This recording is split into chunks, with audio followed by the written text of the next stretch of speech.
क्या स्टेटहुड का मुद्दा ले उड़ी है कांग्रेस? क्या कांग्रेस ने इस मुद्दे को हाईजैक कर लिया है? क्या उमर अब्दुल्ला अब खाली हाथ हो गए? क्या सीएम उमर को यह लगने लगा है कि स्टेटहुड का मुद्दा अब उनके हाथ से फिसल चुका है?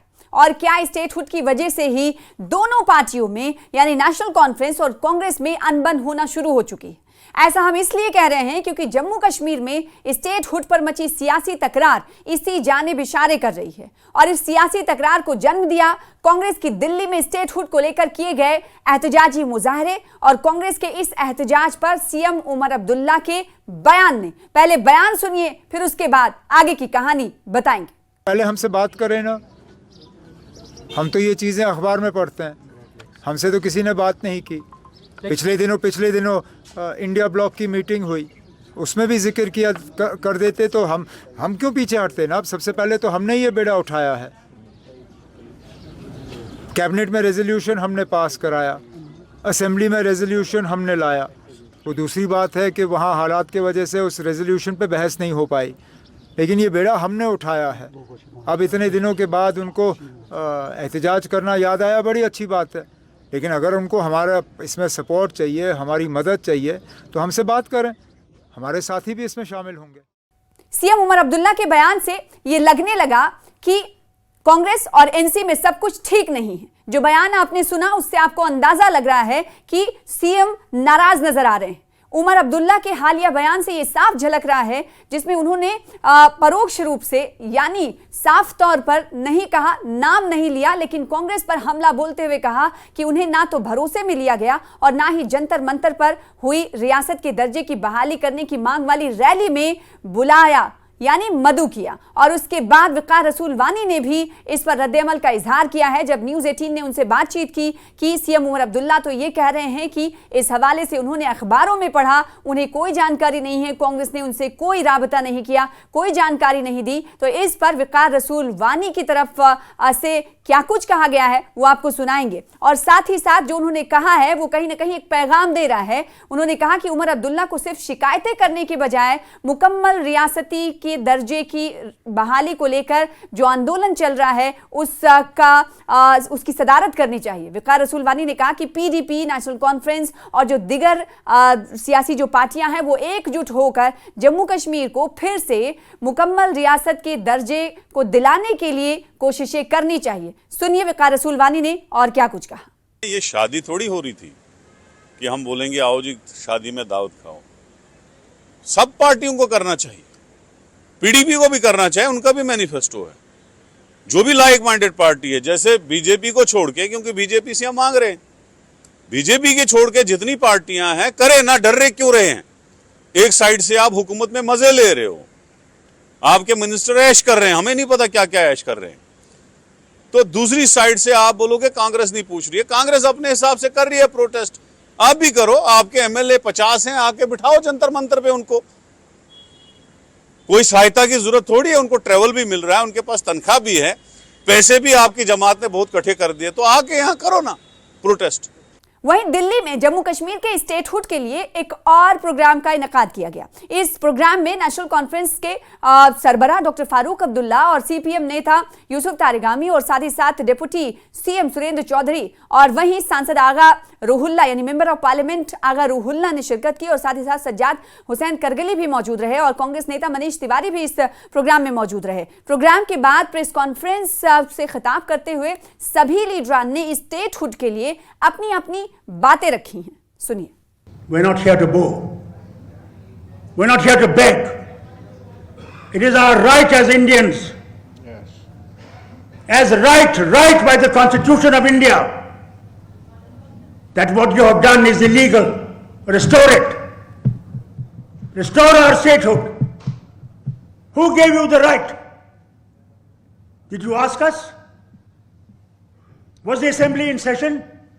जम्मू कश्मीर को आज तक ये समझ नहीं लगी आज तक कि हमें किस कानून के तहत तोड़ के एक स्टेट को म्युनिसिपैलिटी बना के रख दिया। वो कौन सा कानून था कि आज 11 साल से यहां सरकार जिन्होंने हमारा हक छीना, जिसने स्टेट को तोड़ के यूटी बनाया, 11 साल से वो जम्मू कश्मीर में हुकूमत है, तो फिर 22 कैसे हो गया, पुलवामा कैसे हो गया?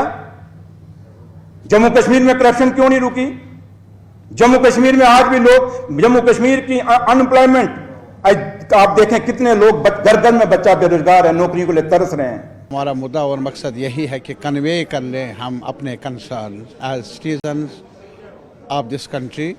वो ये कि जो वादा किया है सरकार ने पार्लियामेंट में और जो एश्योरेंस दी है सुप्रीम कोर्ट ऑफ इंडिया में स्टेटहुड के रेस्टोरेशन के बारे में, वो वादा निभाना होगा।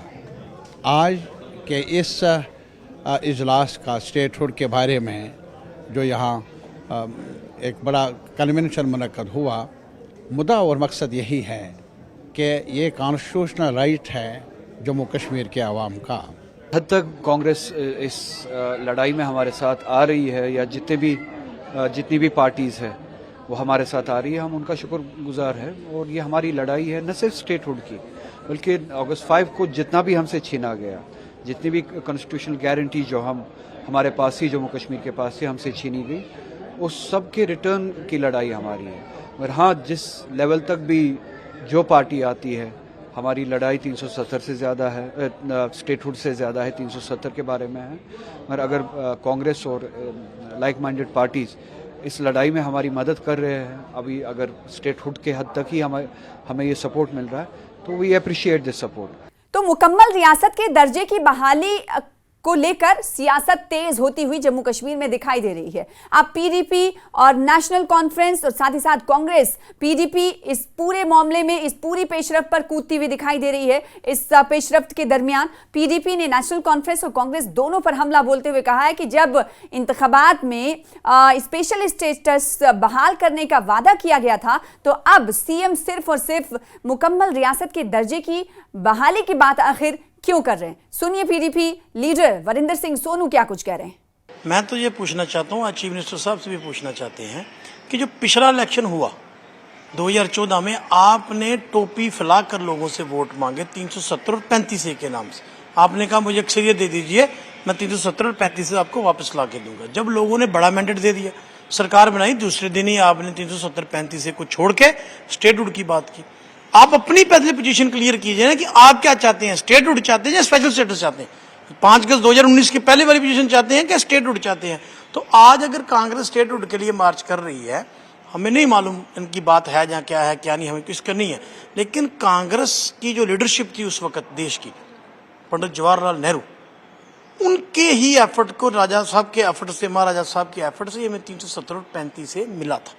वो तो कांग्रेस की देन थी। तो आज कांग्रेस भी स्टेटहुड की बात कर रही है, जम्मू कश्मीर के कांग्रेस के लोग भी स्टेटहुड की बात कर रहे हैं, और नेशनल कॉन्फ्रेंस पहले ही अपना एजेंडा जो वो छोड़ चुकी। आज तो लोग इनसे पूछना चाहते हैं, खासतौर में एनसी से पूछना चाहता हूं कि आप हमें क्लियर कर दीजिए, आपने वोट 370 और 35 की बहाली के नाम पर मांगे थे। उमर अब्दुल्ला साहब, आपने टोपी फैलाकर वोट मांगे थे, लोगों का बड़ा मैंडेट आपको मिला था, आपने उस जनादेश जो लोगों ने आपको दिया था उसको आपने चकनाचूर कर दिया। और इन सब के बीच बीजेपी इन सभी पार्टियों पर हमलावर है। बीजेपी को भी मौका मिल गया ये तमाम पार्टियों को आड़े हाथों लेने का। बीजेपी का कहना है कि ये पार्टियां सिर्फ और सिर्फ ड्रामा कर रही हैं। साबिक वजीर प्रिया सेठी ने कहा है कि पीएम कह चुके हैं कि सही वक्त आने पर स्टेटहुड वापस किया जाएगा। सभी ये ड्रामाबाजी है। माननीय प्रधानमंत्री जी ने फ्लोर ऑफ द हाउस और खासकर हमारे गृह मंत्री जी ने पार्लियामेंट के अंदर एक वक्तव्य दिया था कि समय आने पर जम्मू कश्मीर को स्टेटहुड मिलेगा। तो स्टेटहुड ना तो प्रायोरिटी कांग्रेस की है, ना प्रायोरिटी जो है एनसी उमर अब्दुल्ला साहब की है। ये लोग मिले जुले एक ही उसके सेम फेसेस हैं, इन दोनों के एक ही कॉइन के फेसेस हैं, और कहीं ना कहीं ये दर्शाता है कि कितनी बचकानी हरकतें ये लोग करते हैं।